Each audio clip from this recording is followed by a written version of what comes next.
క్రీస్తునాథుని యందు ప్రియ సహోదరి సహోదరులారా, నేటి దివ్య గ్రంథ పఠనాలు మనకు బోధించే అంశం దేవుని యందు పవిత్రంగా జీవిస్తూ ఈ భూలోకంలో బాధ్యతగా జీవించుము.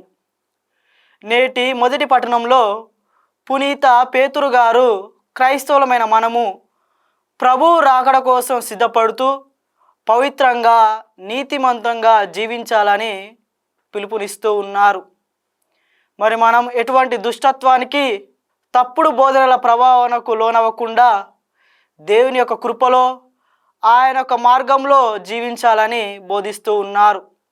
ఎందుకంటే దేవుడు సర్వాన్ని తెలిసినవాడు, ఆయన మన కపటత్వాన్ని గుర్తించగలరు. నేటి స్వార్థ పఠనంలో కొందరు పరిసయ్యులు హెరోదులు క్రీస్తు ప్రభువును చిక్కులో పడవేయాలని భావించి ఉన్నారు. వారు క్రీస్తుతో నీవు సత్యమంతుడవు, ఎవరికి భయపడవు, దేవుని మార్గం గురించి వాస్తవంగా బోధిస్తావు అని పలికి ఉన్నారు.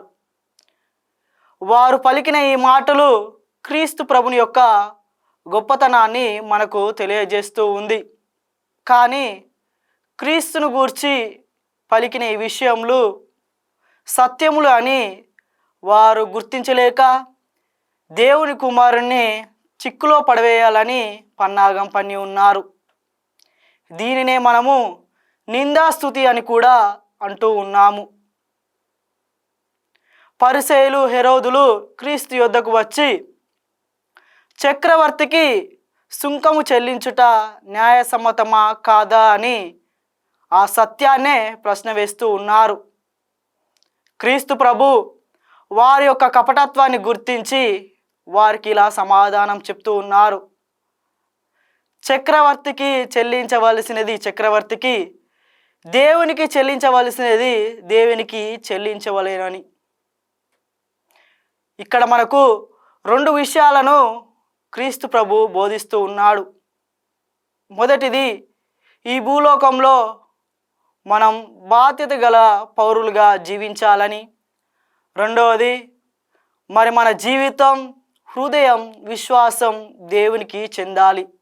ఎందుకంటే దేవుడు మనలను ఆయన పోలికలలో సృజించాడు. కావున ప్రియ సహోదరి సహోదరులారా, ఇక నుండి అయినా మనము బాధ్యత కలిగి జీవించి మన తప్పులను మనం తెలుసుకొని ఇతరుల తప్పులను వేలెత్తి చూపకుండా పశ్చాత్తాప జీవితం కలిగి జీవించి క్రీస్తు ప్రభు రాకడ కోసం సిద్ధపడుతూ దేవుని దృష్టిలో నీతిమంతులుగా జీవించడానికి ప్రయాసపడదాం. దేవుని మార్గంలో నడుద్దాం. దేవుని మహిమను ఇతరులకు పంచుదాం. ఆమేన్.